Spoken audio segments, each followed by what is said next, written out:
Hi everybody. Hi there. Thank you for coming. I've just let you know I'm dog sitting today, and I've got a little dog, and he's been fast asleep, and he's just woken up, and I think he's going to be barking in a minute. So if he does, I apologise. um, so this talks all about house history and what you can sort of find if you're interested in looking at the history of your house, or you advise people. So we'll go straight into it. Um, where are you going to start with this? Well, there are some basic things, but wherever you live, whatever you live in, there is going to be some history behind your house. Um, whether you're going to be able to find out much about it is a great question, because, as with all historical elements, a great deal depends on what actually has survived. John, I'm just going to interrupt you. Yep. So sorry. In the chat, there's John Williams is saying that he can't hear. No, it's sorted. Okay. Oh, okay. Brilliant. No, Thanks. Thank no you. problem. Okay. So it's what you're going to have to do. You're going to have to use lots of different techniques for it. So a good one is visual evidence. What can you see? Any dating features on the property? Oral evidence. Who lived there before, or was it people you think you can chat to? This is often very much overlooked. Archaeological evidence, if the site's an old enough one. Not all of them are, but in places such as towns, you can get the historic monuments record, which might have information. So that's something to bear in mind. But essentially, you're going to be looking at documentary evidence, and you're going to need to consult a wide range of other sources. A little bit of a caveat here: not every source we're going to see here is going to be relevant to every property. And also, sadly, sometimes the sources, they just don't survive, they aren't findable, or they were never created. And something else you have to bear in mind is the records we're going to be looking at, they weren't created for us, 100, 200 years in the future. They were relevant to the people at the time. So sometimes they don't really have exactly what you want, but you can try. So there are, say, three main ways you can follow all this up. The building, architectural styles, the bricks, the bonding of the bricks, stone, woodwork, chimneys, roofing, beams, and if you're inside, plaster, windows and fireplaces. All those can tell a tale. The site itself, it's probably going to predate the building, and there's going to be previous structures, possibly, or previous activities that might be found. And then lastly, the people who lived in the house, the events that might be associated it, and all their sort of furnishings and goods and chattels. And you can see this one. This is the good example. This is Princess Anne at Gatcombe Park. So we've got a photo, got it on the map, and we've got a pro photo of Princess Anne when she came to open up the Heritage Hub. So all these things you're going to have to think about. There are lots and lots of printed sources. So these are just a few of the books. I have to say these are probably the best books, to be honest. You can get these from the Family History Society or from Amazon, wherever you'll get your books. And they all have good elements of it. Some are better than others. Some will have snippets that others don't. So it's a case of, in a way, the more you can get or read, the better it is for helping you. They'll all give you slightly different techniques, slightly different angles. Printed local sources. The most important are probably the VCH, the Victoria County Histories, and also the Buildings of England series for Gloucestershire. Pevsner volumes are often called. Gloucestershire covers two, the Cotswolds and the Vale and the Forest of Dean. If you've got a sort of a biggish house or a notable house, it will be in one of these volumes, and it goes by village by village. The Victoria County History is looks at the hundreds and the places in the hundreds. But say if you go to these links, you'll be able to find out where you are. Not all of Gloucestershire has been done yet in the VCH, and they are planning to do more. They are continuing them, so it's something to bear in mind. They are excellent books, and the beauty of them is they are generally all written up Gloucestershire Archive, so the sources they use, apart from some of the standard text, are all come from us, so they're excellent books to look at. So let's look at the building. Well, first thing to do, have a look at the property. What shape is it? Any distinguishing features? This example here, it's an old crook cottage. You can see the A-frame, so you know straight away that's quite an old building before you even start. So you know you might find early records for it. How old is it? Quick guesstimate. Is it modern? Is it 40s, 50s, 60s, Victorian, Regency, Tudor? Is it older? So there are other things. All these things will give you a little idea about how you can start and where you need to start looking. Has it got a purpose other than a house? Has it been remodeled into something else? And again, this can help with where the records might be. And then you've got the classic: is it urban, suburban, or rural? And again, all these things are going to be able to help. So a quick look at British architecture. It's a massive subject. It's evolved over the centuries with different movements and styles. So we're just going to have a quick run through all these. But it's worth bearing in mind that although the features can help dating buildings, they can also be a bit of a hindrance. An example here is the facade of the building. It might be later than the actual building. This is very common in towns where old buildings are often given new frontages. Bearland House is shown here. It's a typical example in Gloucestershire. In Gloucester, it's a much older house, but it's got a more modern frontage on it.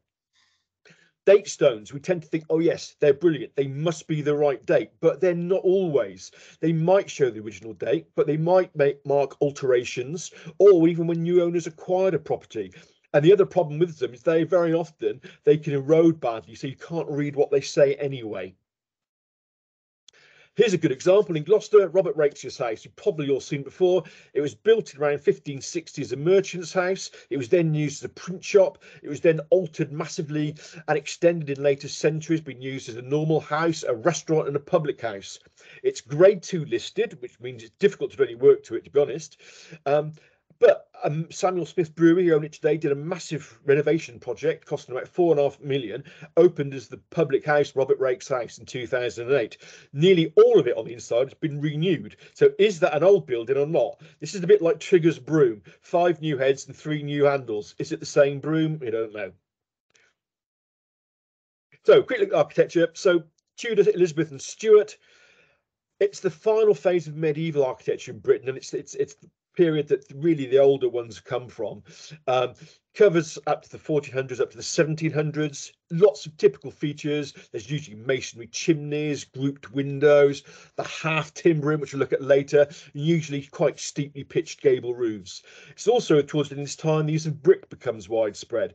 But having said all that, the middle and lower class housing really didn't change during this period. So they would be occupying sections of these rather than whole buildings. Moving on to Georgian Regency. Again, back from 1714-ish to about 1820, symmetry, proportion, balance. A lot of it is based on classical architecture using what's known as ashlar, which is uniformly cut, smooth stonework. Very often there's wrought iron scattered around it as well. Cheltenham's a good example. You know, loads of Cheltenham, Bath, I'd say loads of Regency. It brought classical architecture to smaller buildings, though, not just the big buildings like you can see this in the Cheltenham municipal offices. You know, that's the ones we all recognise, but it came into small scale stuff as well, and especially in towns where they expanded rapidly during this period, you often get identical rows of terraced housing. So in Cheltenham, this example comes from Gustav Hal's museum in Cheltenham, but you've got the Mile Hill area of Cheltenham. You know, all these are standard uniform Victorian housing, Georgian housing, I should say. Moving on to the Victorian period, lots of different styles came back into play. There was a revival, a Renaissance, Tudor, mock Gothic, you know, such as the gardens here, Hillfield Gardens here, more wonderful building. You know, often they had elaborate detailing, steep roofs, lots of terracotta tiles, beige sash windows, lots of multicoloured brickwork, but they also white painted woodwork, standard things. Town houses split. Upper class tended to have these sort of villas like in the top here. Middle class housing, you had the middle section here, so nice houses but sort of joined here, and terraced housing basically for the sort of the lower sort of working housing. This is Henry Street in Gloucester, which is a fabulous example off London Road. You know, a lot of the buildings in the towns are like this, and they're wonderful houses. They're very desirable properties even today. So moving on, we get to Edwardian, very short-lived period, influenced by the arts and crafts movement. A much simpler design, more went back to sort of handmade stuff rather than the mass production of the Victorian age. But there was a boom in property construction in the Victorian age, and this sort of Edwardian followed this on, but they started to build more on the edges of towns and cities where there's more space, and this sort of heralds the beginning of the suburbs. And like the Victorian houses, which tended to be taller and darker, the Edwardian ones are squatter. They're wider, they're a bit more roomy with bigger hallways and more windows. And the example here is from Leghampton in Cheltenham, where they are definitely different from the Victorian terraces. Art Deco period, 1920 to 1940-ish. Whole new wave after the First World War, basically. Everything's fresh and new. Innovation, harmony, simplicity. Curved corner walls are very, very common, like the picture in the bottom right there, which is from Escort Avenue in Gloucester. You don't get many of these homes surviving today. There are a few in Cheltenham, and the ones in Cheltenham, which is the top left picture, top right picture off Arles Drive, they don't look like they belong to this period. They almost look modern, but this is the simplicity, very squat, very square, not a huge amount of detail. 1930s, this is where you get the beginning of suburbia. 3-bedroom detached houses or semi-detached houses were common. They often had curves over the doorways, quite uncomplicated, rendered brick and stone. Some had half timbering on places. The nickname for them, Tudor, so it's a mix of these styles. And again, most were built not in the inner cities, which were now getting quite crowded, but on the outskirts where land was cheaper. So you get less dense housing and you get sort of ribbon development along the major roads. So this is Escort Road in Gloucester and Long Evans Road. And you can see that there is, even today, these houses are bigger, they're really nice, they're outspaced, but they're all along the ways into and out of the city. You get estates, avenues, cul-de-sacs, and slowly these began to become what we believe today. The idea that British suburbia is based on these initially. Post-World War II suburban ones, a mix of styles. You get 2-story houses, single-story bungalows start becoming popular as family sizes reduced. These are very common. And again, these occupy beyond sort of ribbon roads. These are the infields, if you like. So in Cheltenham, it's all like around the Warden Hill area. Gloucester, it goes to Long Levens, places like that. So you get these houses, which are, again, very popular, still desirable today. I live in one, and they're nice buildings, but they're not much about them. They're quite drab, quite plain. The most you'll get is a feature over the doorway, that sort of thing. You don't get much else. Again, post-World War II urban, you get what they call brutalism, and it basically was quite a minimalist style characterized by bare building materials. Structural elements were more important than decoration, very commonly used in institutional buildings such as universities, libraries, city halls, that sort of thing. In terms of sort of domestic housing, low-cost social housing often created these rather bleak high-rise structures, and the lower ones. So examples here is that the flats in Kingsholm we'll see from everywhere, and you get the lower buildings in Kingsholm, which I believe are going to be demolished soon to make way for something else. And in Cheltenham, you get the houses off Princess Elizabeth Way. Nothing very exciting about them, but they do dominate and they do cast sort of a bit of a bleak shadow on things, I think. Modern estates. So if you're on a modern estate, don't despair if your house is modern. There's still going to be history for you to find. Who owned the land it was built on? What was that land used for? And this is just a couple of snippets here from 2 estates that have gone up in Gloucester, one on Twigworth Green, which is, facing a lot of semi-opposition because of the flooding, and one on the outskirts of Kingsholm in Gloucester. So there is stuff you can still find. So don't despair if you're on here. Some of these ones actually have older archaeological material on them. So the Kingsholm ones especially, we know there's a lot of Roman activity in this area. You're going to hit some of that, and there are lots of digs and archaeological research went on before these places were put in. So we look at other things now. So street or road names in an urban environment, often very sensible things. A Church Street or Church Road, St Luke Street, I've gone here, is obviously a church there. It's nearby to a church. The church might not be there now, or it might be used as something else, but it gives you a clue as to what might be around. Albion, another one that's very usually associated with non-conformist chapels. So there's probably a chapel down around there somewhere. If you're looking at inside towns, Greyfriars, Blackfriars, these are sort of domestic communities for monastic people. And again, they can give you hints and ideas of what might be there. And again, this could be good because if you've got a house there, even if it's Victorian terrace, for example, you might be able to find out, well, actually, it was owned by the Cistercians, or some of the other monk communities, monastic communities. So again, there's more information you can find. In Gloucester, we're lucky enough to get the gate streets, a named street, one after the South Gate, North Gate, East Gate, named after the entrances into the city. So again, all gives you clues. We're lucky in Gloucester, to be honest. We're quite a small city, and we're an easy street plan. Go outside into some of the bigger cities, it's not quite so easy. Some of these things have been lost, or they're buried deep within the city, and you can't find them. Looking at suburban street roads, Names much more mixed, can be chosen for lots of different reasons. You often get themes. So this is just a couple from Warden Hill area in Cheltenham. So you've got the top right there, you've got cathedral cities. So you've got Durham, Salisbury, you've got St David's, Canterbury, etc.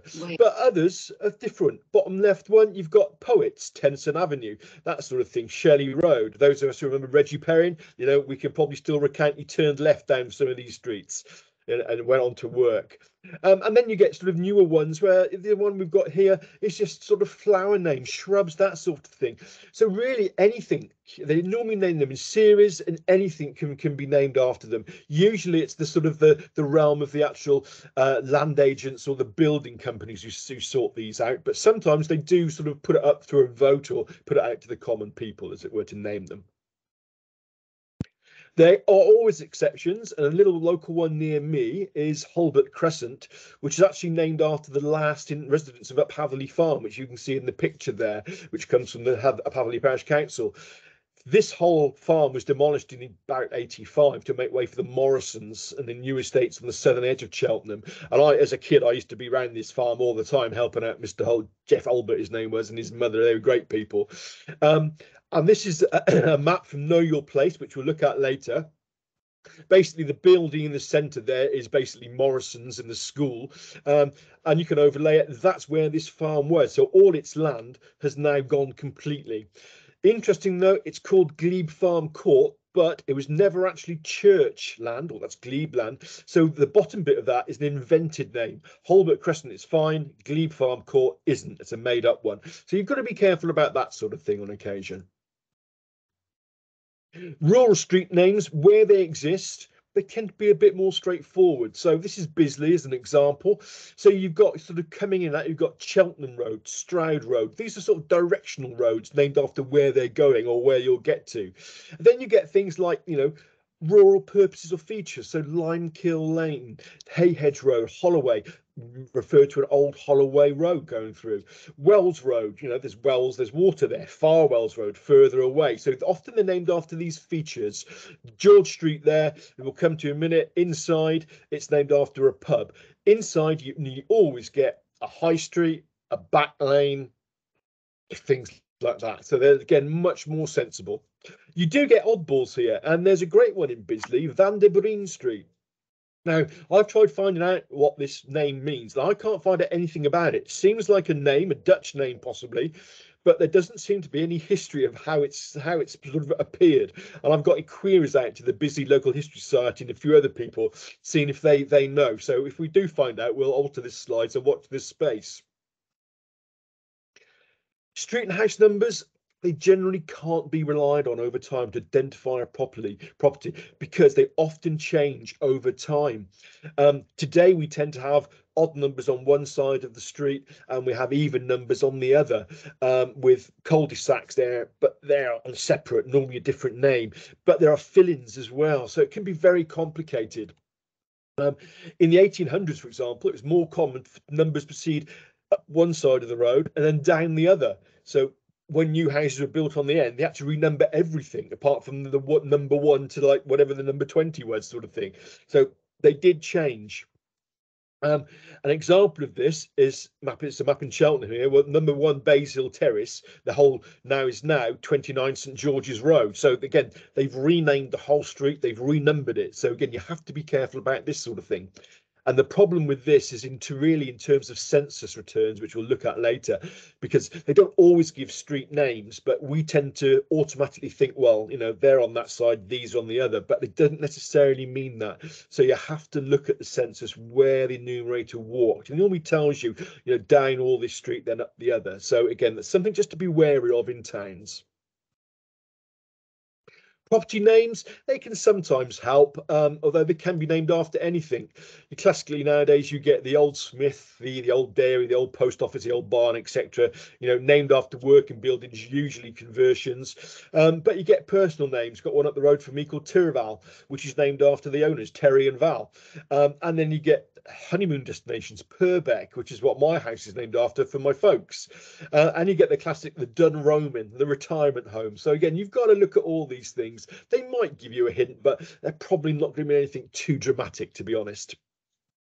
In towns, you've often now getting a lot of mews built. Now, the mews were originally, they were sort of row or courtyard of houses or stables and carriage houses built behind the posher houses at the front. So again, these are cropping up more and more now, and they're often naming them where sort of they've redeveloped a whole site and the original houses have been destroyed or run down, and they rebuild them new, and they tend to call them mews. So, it can be useful, not always. So looking at sort of the main sources, these things. So the prime source for really any property is going to be the deeds. It doesn't have to be the house, it could be deeds for the land. So this is something else you've got to think about. They're legal documents and they belong to the house technically. So they can be found with the current owner, their solicitors or their mortgage lenders generally. We've got hundreds, maybe thousands of deeds at the archives, but sadly, deeds do not survive for every property.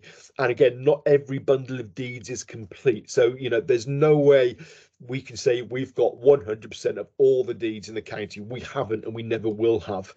HM Land Registry has taken over this sort of aspect. And so technically everything sold since 1993 should be on their register. So it gives you the plan, the summary, and the flood risk indicator, which is why it was basically introduced, is to try and get so people who got flooded, they could get access to it. And again, you can search these, you could sort of pay a fee to look at them, but you can get copies. So yeah, they're quite interesting. But of course, if a house has been in the same family for 100 years and it's not been passed on to the descendants, they're not necessarily going to be in the land registry at all. So deeds can provide you with lots and lots of information. Names of those people who occupied or owned the property at various times. They usually record what the extent and the boundaries of the properties are. Sometimes this is in reference to other properties. So it's not always easiest. It will say something like, all that land bounded on the left side by the land owned by George Smith or something like that. So it makes it a little bit more complicated. But generally, that's what they do. They can usually indicate the date of building and alterations. Usually this crops up in a phrase such as, one messuage now divided into two tenements. This means the original plot has been split into two, so now you've got deeds for both. So they can be variable like that as well. If you're lucky, they might have a map or plan of the property showing the property footprint and its boundaries. To be honest, you've got to be lucky for that. They don't always have them. And then we typically contain miscellaneous information about the bordering properties, next to the big house or the large tenement, etc., etc. Sometimes deeds are altered, or new ones drawn up to reflect legal changes, and also if they get too big a bundle, as more and more material is added, they often put new ones up, but if they do that, they will do what they call an epitome of title that summarizes existing deeds, their contents and previous deeds. So if you're lucky, you'll get the whole old batch of deeds plus this epitome of title. If you're unlucky, you just get the epitome of title. This would often mean that the old deeds were destroyed or they were deposited in an archive. And it's a sad case that sort of really prior to the 2000s, very often people weren't bothered by keeping their deeds, and when they were changed, the solicitors would often keep them for a few years, but then they would destroy them. So there's lots have been lost in that respect. So the drawback of deeds is they can be huge and very unwieldy, usually made of parchment. So they keep the creases where they've been folded. This one you're looking at here is just over 1 meter square for the size. And they may look really daunting to look at, but with a little knowledge, they're not quite the indecipherable things they actually appear to be. They follow a set pattern.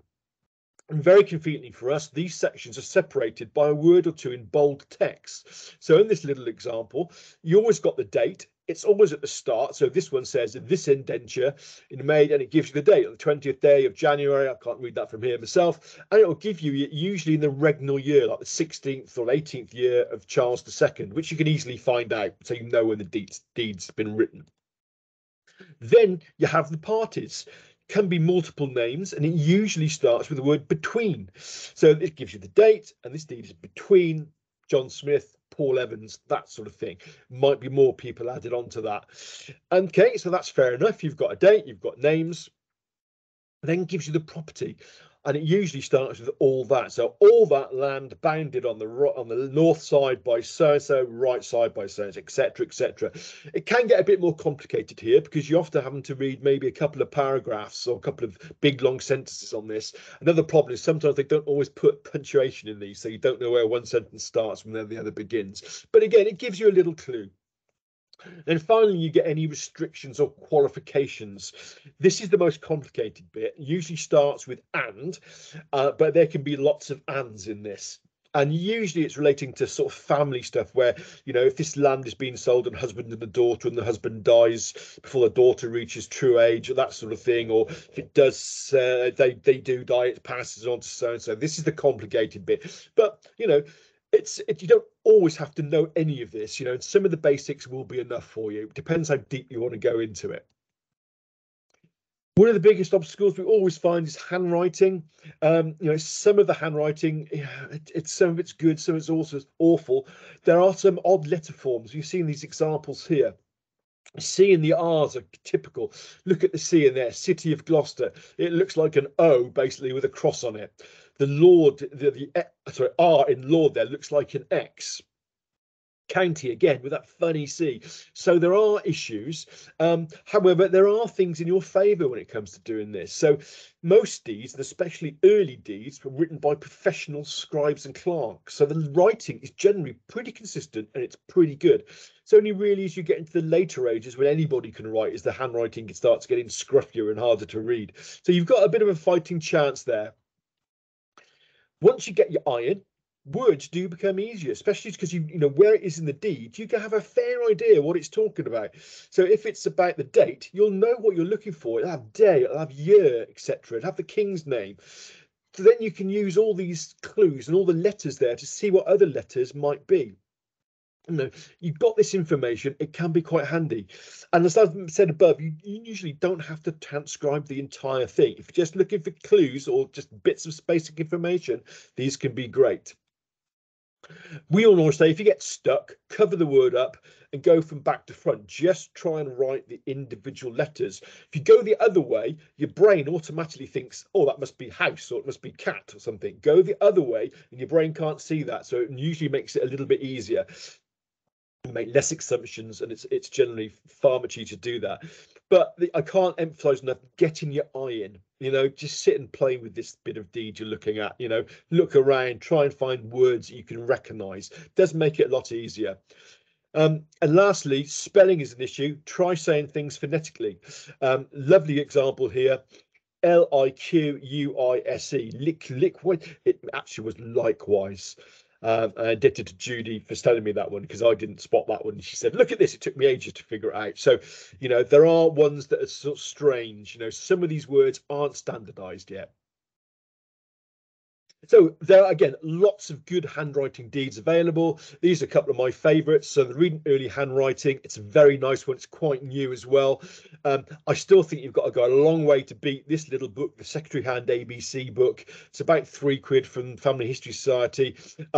It's a fantastic book. It's got pictures of what the words are, lots of different sort of words used basically the word you're looking at, the letter you're looking at. And it's a wonderful little thing. I can't emphasize how good this little book is. And again, if you're into this, go on to National Archives. They have free paleography courses where they give you various documents and you can go right back to the medieval times or right up to the 1900s, and you can go back and they'll give you something to transcribe. You have a look at it, have a go, and it then tells you, you see the actual transcribe. So have you got it right? Where have you got wrong? So that's a really good one to do, and it's all free, so it's fantastic. If you're unlucky, you'll get something like this. This is a copy deed. So this is made by the office dog's body, I would imagine. And this is in Montgomeryshire. It's dreadful. Okay. I looked at this one basically because it had a Christmas reference. So it's a fat goose and a couple of capons at a feast and activity. You could just about read that on line 6, but it's so bad. You know, if you've got one of these, very sorry, you know, you're just going to have to struggle a little bit, I'm afraid. You might, however, have to learn a new language. So this is a really early deed we have. It's about 1270, written in medieval Latin, basically. Again, it's about a deed. But there again, some things you can pick up. If you look on the top line on the right hand side, you'll see Colthrop. We know that's the name of the people in the deed. You can see pick out various other words every now and then in there. Right at the bottom, on the bottom, and third line down, I should say, but about 6 learned in, you'll see the word Turtlesbrook. And that's what it is. That's a watercourse full up of what we don't want to know what it's full up of, but don't ask. You know, but you can sometimes pick these little words out. So again, don't despair with these. You know, there is work, there is help you can have. Look at it carefully. You can use Google Translate for some of it. Look at good Latin books. We've got lots of in the archives. And again, there are books on deeds that you can look at to help you through this process. Moving on, you get trade directories, and these are pretty good. There's another way of linking names to properties, that sort of thing. Usually available in town and country editions. They generally don't start until sort of the 1850s. There are some before that, but they're quite few and far between. But generally, coverage picks up around the 1870s and goes on to the 1970s in some instances. And they're like they're like the modern phone directory, I guess. You know, you've got a name entry there. They have the great and the good. They have an introduction to each place or village, what's there, what you can see, that sort of thing. I have to say, we're not sure how you got your name into some of these. Certainly, if you had an advert, right, you've got on the right-hand side there, you'd have to pay for that. Whether they advertise, whether they put you in for free on the side, I must admit, I don't know. And it's something I've been trying to find out for years. I've never have found it. But they are quite useful. There are a couple of online versions you can look up for free. But again, in the archives, we've got, good runs for all of them for the county. So they get very handy to look at. Wills, again, these could be quite useful. The testators would often bequeath property and possessions in their house to other people. This is a very early example for Gloucester. Joan Painter of 1667. She owned what's now 109 to 111 Westgate Street. So it gives you some information on the property in there. And again, she actually had more than one thing. So, are you looking at the right bit? Did she possibly own this? You can see there, this is all within St Nicholas in Gloucester. As Keith Floyd said, I'll have a quick slip. So they can be very useful, great as a background, give you some information. Ideally, however, it'd be nice to get an inventory with it. And these were inventories and wills were paired up until 1730s, around about 1760s, I think. If you get an inventory, they are really good because they're an inventory of the person's property. But they go through the house, usually, or property, room by room. So this example, it's a bit of a poor picture, but it's a nice one. So it actually says, in this, you've got in the chamber over the parlour, there'll be sort of XXX, in the chamber over the hall. So this is great because it gives you a lot of information about the dwelling and how many rooms it's got, and is it 1 story or 2 story, that sort of thing. But it also brings the owner's lifestyle, and you get a bit of information about, what they were like, what did they have, were they richer, were they poorer? So these can be really good things. Sadly, they don't always survive with the wills. Moving on, the census returns 1841 to 1921. The later ones are pay-per-view, which is annoying. Taken every 10 years, basically, and they're a snapshot of who lived where, what they did, essentially, their occupation, where they were born, their age, their status.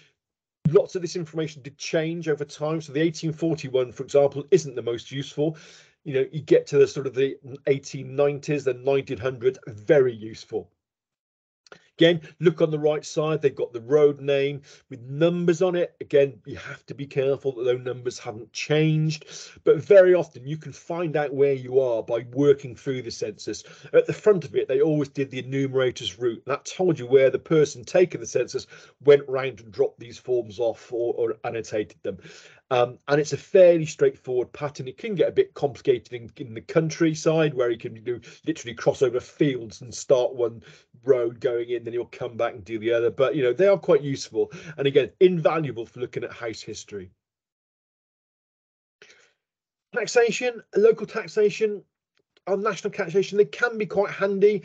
They don't always have massive amounts of information. The earliest one really is the 1597 Poor Law Act. You can see here, this is it. This basically created the overseers of the poor to help the poor people. This comes from Thornbury overseers, and it shows the poor rate that was collected. It just lists names and the amounts, so it doesn't give details of the property. And so what you have to assume is that where the amounts are sort of pounds and shillings rather than shillings and pence, you've got a bigger property, that sort of thing. So again, not brilliant, not the most useful, but if you're looking at this period, you've got old house, it can be handy. The hearth tax is one we all sort of know about, charged at 2 shillings per hearth for a fairly short period, around like 20 years. Useful, but not every room in a house had a hearth, so you can't really gauge the size of the property, and you can compare it to other ones. So in this example here, you've got sort of, you know, how many hearths, you've got 1, 2, 3 hearths, etc., etc. The original is at the National Archives. We have a very tatty photocopy now, I have to say, and the reference is D383. It's a big fat one, like that sort of size. But there's an online site, and there it is. It's done by a lady from Cheltenham. She's photographed the original. That's really handy. It's a really good one if you're looking at the hearth tax. Moving on to the window tax. Again, in force a bit longer, a couple of 100 years, charged at 2 shilling over the year, but 10 shilling for houses if you had 10 windows or over.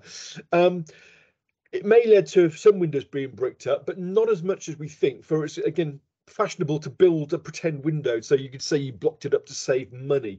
Or some might be just due to later alterations. And there's a picture here where obviously later alterations on this house has led to windows being blocked up. You can see them quite clearly there.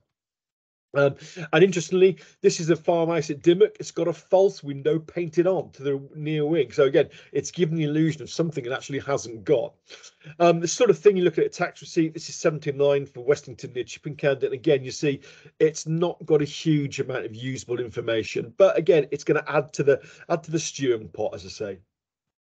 As time goes on, you get a little bit better information. So Stinchcombe here on the left, 1710. Again, it's just got prices charged, how much, not much, but they started to improve the forms. So in this one from Eastleach Turville 1805, a lot more detailed. You've got a name, how many windows they've got, how many sort of, how much they had, how many houses they actually owned, you know, and there's got servants and all on this one. So again, it gets more information, can be more useful. Land tax, there's been a land tax since the sort of late 1700s up to 1963 basically, and the records can be quite handy, but again they don't always give you what you're interested in. They generally give owners and proprietors, and they put them in a parish and a year, which can be quite handy. The main series in Gloucestershire starts 1775. It's arranged by 100, then by parish within the 100. You can find them on Ancestry, and you can search for personal names or browse by place. Various other ones have survived the assessments, but they're often scattered throughout the collections we have for parishes. Sometimes they're in private collections, so they're not always the easiest thing to find. And again, the information they have, sometimes it's fantastic, sometimes it's not as important. The 1909 Finance Act, or the Lloyd George Act, funded by his People's Budget, and it was basically create old age pensions and a dreadnought battleship programme to compete with Germany. Main purpose was to tax capital appreciation of property. So that's the property appreciation that's coming from the site itself without including crops, buildings or improvements. So it's a bit of a strange one to get your head around. It's quite useful because it created quite valuable valuation books called, aka the Doomsday books they're called, and it's put them against OS maps, the second edition OS maps, which are marked up in colour with the numbers of each hereditament on them, and you can match that to a thing in the book. They're very, very handy. And Bristol and Gloucestershire Archaeological Society have got an excellent website for this. You can look at all the Gloucestershire data, and it's on that website there. I should say that these will be this whole thing will be available online later on, so you can actually check these websites. Don't panic about writing them down. And we'll do an exhibition. We do an exhibition for this as well, which will go online, and the links will be on there for you as well. Local authority rate books. Local taxation, most related boards of health who did public services such as sanitation, water supply and burial grounds, and levied rates for them, taken over at later dates by borough, urban and rural district councils, who often had other rates such as lighting and paving, etc. Through about 1840 onwards, they used printed books. They usually give the houses street by street, the value of the property, the householder's name, and the amount assessed. It can be quite useful. And give you an idea of sort of when someone lived in the parish or when property changed hands, especially if it falls mid-census, that sort of thing. But again, they don't give you a huge amount of information about the property itself, other than you can figure out generally its size, how much they were assessed for. Moving on to electoral registers, again, they start in 1832, list people who were qualified to vote, and this was important to know because it was first by owning or renting property of a sufficient value. So if you owned a hovel, you probably wouldn't be on there till quite late. If you owned a palace, you're on there straight away. And of course, they don't show everybody. It's only from 1928, when women achieved equal voting rights, that they appear in them as well. Prior to that, it tended to be men or women if they own property of sufficient value. So again, there's niceties in all this, and they can be quite useful. They don't generally give you a huge amount of information. The other problem is they're in parliamentary divisions. These do change over time. They do give us sort of a name, a place of abode, and what it was like. Was it a dwelling or a cottage, etc.? Very rarely do they give a decent description of the property. But they do give why the person's on the list, you know, because this property was worth £5 or £10 or 5 shillings, that sort of thing. So again, you can make a judgment on that. Again, if you're not sure why a place is in parliamentary divisions, we have a little A to Z gazetteer in the search room, which we can tell you. You can also look for these on Ancestry and everything. But again, knowing where you've got to look could be quite complicated. So maps and mapping. Quickest and easiest ways to look at property. 2 great sites are relevant. Know Your Place West. It's a fantastic site. I can't praise this site enough. It basically allows you to, it's free, allows you to compare maps, old and modern maps together with a slider. It's fantastic. So you can look at a place now today, slide the thing back and to realise what was there before. So it's a really good one. And the other site that's quite handy is the National Library of Scotland. When they were digitising all their Scottish OS maps, they thought we may as well do England and Wales as well. And again, this is all free to use. And again, it's really handy to look at. So it's very good. An example of Know Your Place. So this is it's gone straight through to the, hang on a second, let's do a previous there. For some reason it's jumped through. There we go. That's 1880s Long Levens. I've used this as an example. Okay, you see it, a few houses, church, fields, farm pond, and there's your 1930s. So you can see the difference. This is the beauty of Know Your Place. You can, you know, look at this so you can find out what was there when. It's excellent. I can't recommend it enough. Other maps, you've got the Enclosure maps. Enclosure created the landscape of fields we see today, ended open field agriculture, and it made up so land was owned in blocks by individuals. It's really been ongoing since the medieval period, but by the mid-1700s, it was normal for big landowners to obtain Act of Parliaments where they could do this, and it allowed them to overrule any local opposition. And of course, the changes always favoured the better off, and the poor often lost rights to common man, etc. And again, we've probably heard these couple of poems. I love this one. They hang the man and flog the woman that steals the goose from off the common, and let the greater villain loose that steals the common from the goose. The law demands that we atone when we take things we do not own, but leaves the lord and ladies fine to take things that are yours or mine. Wonderful, great one. And there's another version of it down there from 1798. But again, this is quite common. This is the general feeling of it.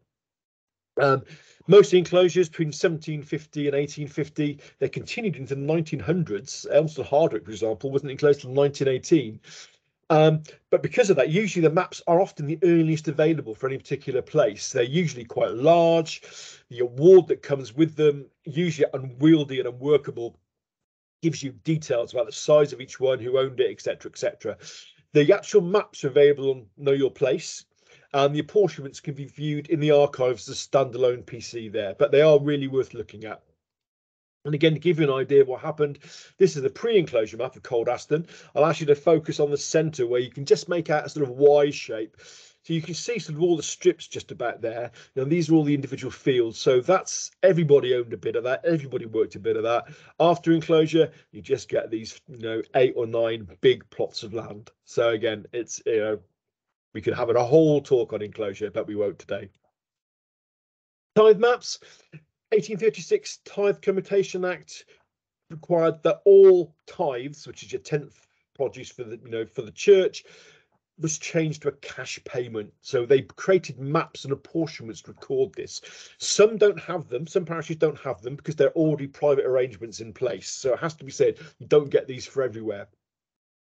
They vary in size and scale and accuracy, but generally cover the whole parish, usually showing roads, rivers, other landmarks. Usually they have individual field plots as well, and the names are often given in the apportionments. Yeah, and they again wonderful maps, especially if you're interested in field names, and this might lead into why your house or your street is called like Cold Pool or something like that. It's might be tied into a tithe map.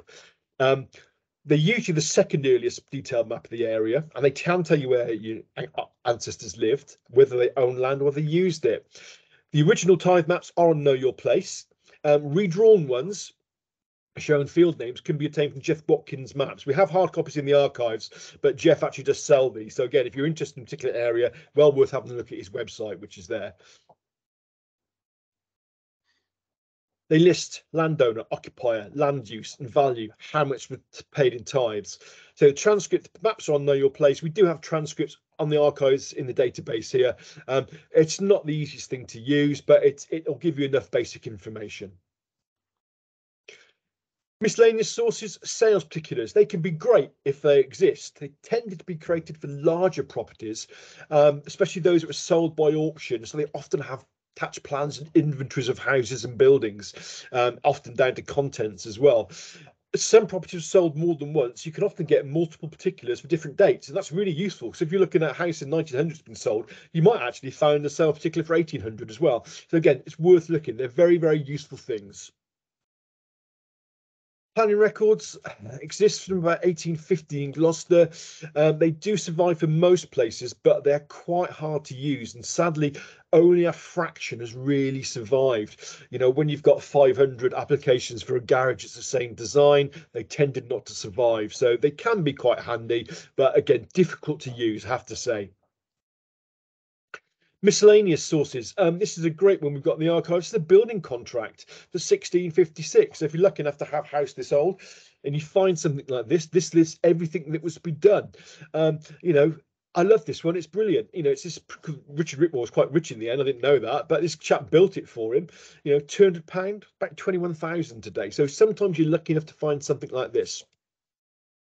Or again, something like this. This is again another building contract. This is for a farmhouse in Shorncott, and again, it's got a plan, which is wonderful. You can compare that if you own this house to the property you've got now, where it's changed. So sometimes these are great. Sadly, they don't exist or survive in lots of instances. In fact, most instances. But if you're lucky enough, your quid's in on this one.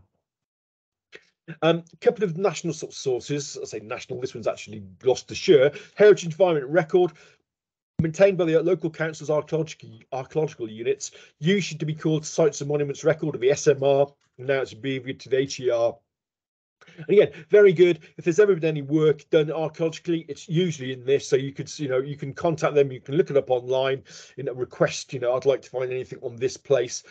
They're not always the easiest things to use when you get afterwards, because they're often massive lists, and it's sort of done pretty much like this here. But again, they can be really, really useful. And extending that nationally, you've got the National Heritage List for England.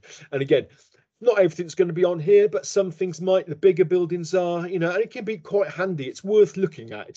Don't dispute any of these. Just go and have a look at them just in case. Prints and pictures. Not always the most useful, but they can be. So this is a lovely one of the kit prints of Gloucester City. What is nice, if you've got a nice high resolution image of this, you've got some detail there, so you can see what the houses probably looked like. There's artistic license, but they can be good. If you're lucky enough to own a country pile, there are usually loads of prints. This is another view of Gatcombe we looked at earlier. However, you haven't got these sorts of things. Photographs are still pretty good, especially if they're dated or named. So just a couple of examples here.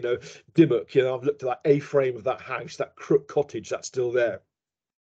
The old smithy, Gotherington, that's a start. Not quite sure which one's the old smithy, left or right though. I'm not sure. You'd have to go there and look at it. pubs that get converted. This is the Wagon and Horses in Cirencester. You know, that's still going. I think it's still going, but you know, has it been converted? So these sorts of things can help you. Okay, so don't forget about them. Looking at sort of research guides, we've got lots of research guides on looking at your house, mini guides. The building recording groups are always very handy. They usually have lots of material. And if you're interested in the construction of various terms, the University of the West of England has got a construction website homepage, and that's really handy. I have to say, it's very useful to look at that. And it's got a whole way of how you can date your house by the various architectural sort of items you find in there, down to sort of wood joints, that sort of thing. So it's very useful. So that sort of brings us to the end of the talk, and it's going to just jump into one of those. And it's going to try and jump into that. There you go. Look at that. That's annoying, isn't it? Let's go back to that. There we go. Oh dear.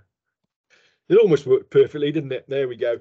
Let's try it again. Like clicking on there. There you go. That's the end. So I hope you've enjoyed it. So it's a massive romp through this one. Couple of reminders for you that next Saturday event, it's If Walls Could Talk. It's on the 4th of February. It's going to be the sister to this presentation. It's being a focus on house history with talks, recording old buildings.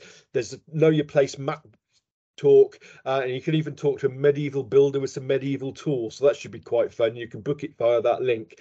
And just to plug our next Secrets Revealed online talk, that's going to be on the 22nd of February, and it's going to be all about tall stories, literature in the archive. So we'll be looking at the various literature collections held in the archive. So I hope you've enjoyed this talk, and I'm happy to take some questions. Thank you, John. That was excellent. Just before Amy, one of the team at the archives, takes questions, live questions, there are a couple of things in the chat, John, which I'd just like to raise with you, if that's okay. So I obviously wasn't the only person who was wondering what the malt mile room was in that detailed inventory we saw of that house. Do you know what that was?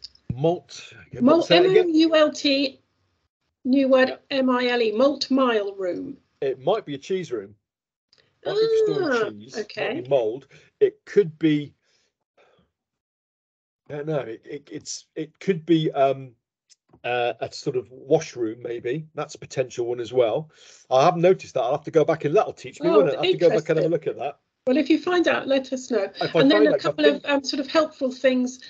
So David Jones was saying that he's heard from Cheltenham Building Control that they routinely throw building regs away after 16 years. So that kind of bears out what you were saying. Yeah, sadly. Steve Goodchild said that the British Newspaper Archive is a great source for items like property sales, and that's absolutely right. Yeah, again, yeah, I should have said that. We've got sort of, if you can't get access to that, we've got the microfilm copies of the Citizen, the Journal, that sort of thing. And again, they are wonderful for seeing property sales.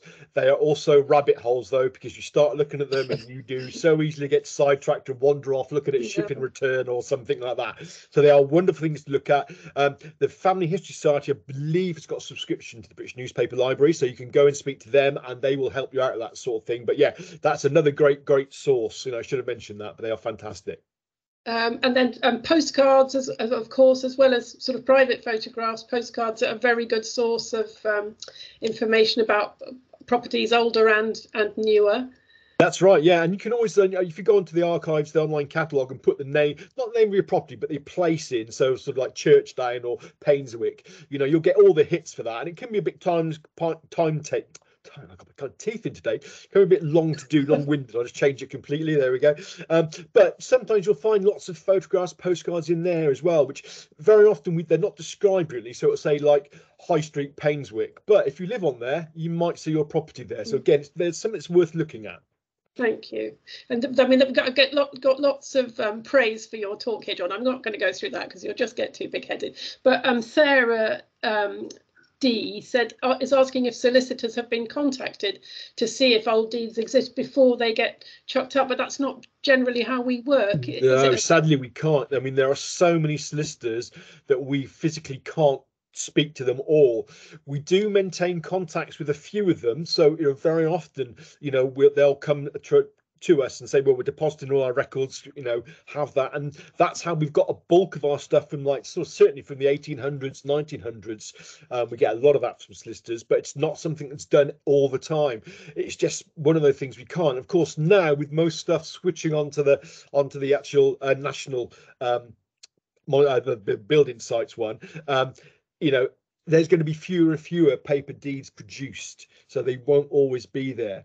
But you know, where we do have contacts, we get them to deposited regularly, and if we get wind of a special, you know, especially interesting one, we will contact the solicitors and try that way. But yeah, most of them are now getting quite good at this. They do deposit stuff with us, but it's you know, again, it's not 100%, sadly.